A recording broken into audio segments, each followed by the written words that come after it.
next guest makes his Bellator debut against James Gallagher at Bellator 204 on August 17th. It is Ricky Bandejas joining me here on the program for the very first time. Ricky, how are you?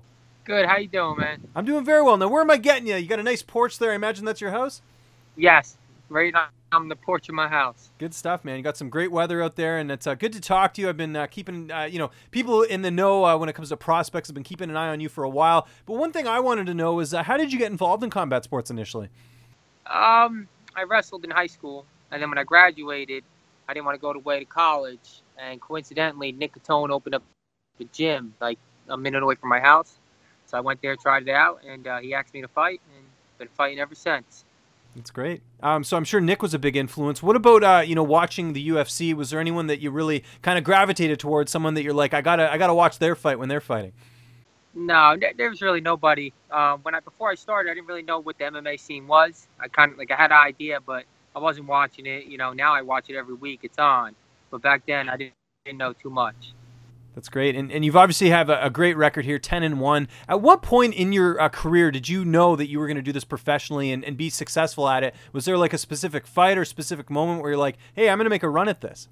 I guess when I was an amateur, I racked in my first 3-4 wins. And then, you hear guys like my coach and everybody around you say, you might have a future in the sport. So you start believing them, you keep winning, and then you start seeing what they see.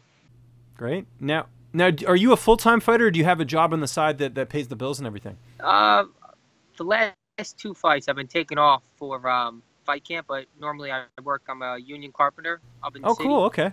Building high rises, but this camp I was off for the last 9 weeks.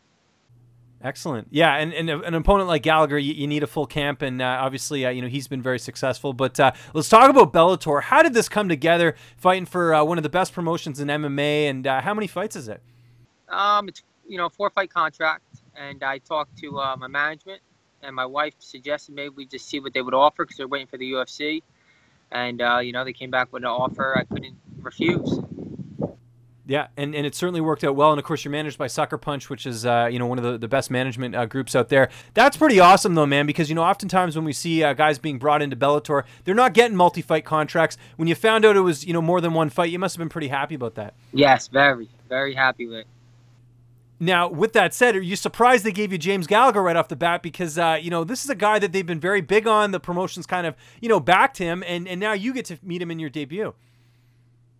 Yes, I'm very excited. They offered me, 2 fights, and talked to my management coach, and I went with James Gallagher. No better way than just jumping in. Excellent. And how do you feel like you match up against him in this fight? I think very well, He's ground guy, submissions, and I just can't wait, man. I think it's a good matchup for me. And looking at this on paper, I'd have to say you're the toughest opponent that he's fought. Do you feel that way as well, just with some of the competition he's fought? Not on his fault, but on his part or whatever. But, you're really established with your 10-1 record. Yes. I definitely think I'll be his toughest fight, toughest competition. I saw guys he fought in the past, the records aren't the best, where they were just karate, stand-up guys, no ground game. So I think I'm going to be his hardest fight. And you mentioned training at Nick Catone's. Who are some of your main training partners over there that are helping you get ready for this fight? Claudio Ledesma, Paul Capaldo, I think, and they're pretty much amateur fighting. This guy Justin Clark, up-and-coming fighters, real good wrestlers. So they've been a big hand. That's great. And how's the weight cut going? Has that process started already? Yes, very good. And, I started it this week. So I'm starting a little early this time because okay. Last time I had a tough cut, so I'm being a little smarter.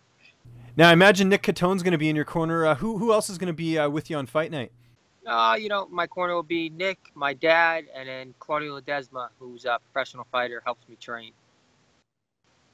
And how do you see this fight unfolding on August 17th? I think, I'm just going to come forward, put pressure on him, and break him. And why do you think so many fighters have had trouble defeating him? Because he's got that 7-0 record. You could be the first guy to hand him his first loss. Because they were spoon-fed fights, I think that's why he won them all. They were hand-picked for him. And I just, can't wait to see what happens when I get in there.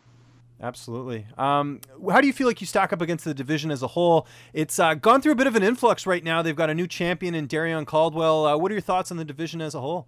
I seen they got Michael McDonald called well. It seems like they have a lot of tough guys, mostly wrestler. I think Caldwell's a wrestler. He's the champ. But it seems like there's a lot of talent in there. A lot of good fights. If you win this, a lot of good fights in the future. Well, that's what I was going to ask you. Where do you feel like a win puts you here? Because Gallagher, like I said, a lot of hype heading into this fight. If you hand him his first loss, that's got to propel you up, the division. Yeah, they were saying he was promised a title shot after this fight. Oh, really? Okay. So on paper, that sounds like if I beat him, I should get a title fight. But I'm not worried about that. I'm just worried about staying active. I want to, fight a lot. We've talked all about your fight career and everything like that. What do you like doing on your downtime? Are you, going outdoors? Are you watching any Netflix? You playing any video games? What do I find you doing when you get that little bit of downtime? I like to, take my kids out, go to the boardwalk, museum, beach, family time. I like to get outside. That's great. Do you do any traveling at all, or you just mainly stay at home? As far as we travel is maybe like New York City, an hour out of the way. But got three little kids, you can't go too far. No, I agree. It can be very tough. Reason I ask that is because, Bellator does a lot of international cards. Is that something that appeals to you, getting to, maybe fight in like in Israel or in Italy or anything like that? Yeah, absolutely, man. That'd be awesome. I would love to travel, and sightsee a little bit while I'm out there to fight, make some money. Gallagher, like I mentioned, SBG guy, trains with Conor McGregor. There's a lot of Irish fans who are on his side. Have you felt the backlash of that at all? Just fighters maybe fans giving you some crap just because you're fighting James? Nah, nothing yet. But I assume when I get out to South Dakota, there'll be a lot of Irish fans for him that will make me feel that backlash. And you mentioned signing with Bellator and potentially waiting for a UFC call. Is part of that just with the fact that, Bellator does let you get sponsors? Like, it seems like there's more of an opportunity to make money in Bellator. Yes, absolutely. Like with UFC, they have the Reebok deal. But with Bellator, you could get as many sponsors as you want. As long as you're winning, you get some big sponsors that will pay more, Yeah, no, I agree with that. To make money. I hear you, man. Got to pay those bills, and it's going to be an awesome card. It's coming up here August 17th. It's Bellator 204. Ricky, it was great getting a chance to talk to you, man. Just remind people where they can find you on social media, and if you have any sponsors or shout-outs, the floor is yours. You can get me on Instagram, Ricky Bandejas, Twitter, same thing, Ricky Bandejas, and just shout out to my coach, my team for helping me get ready, and I can't wait. August 17th, I'm coming to win.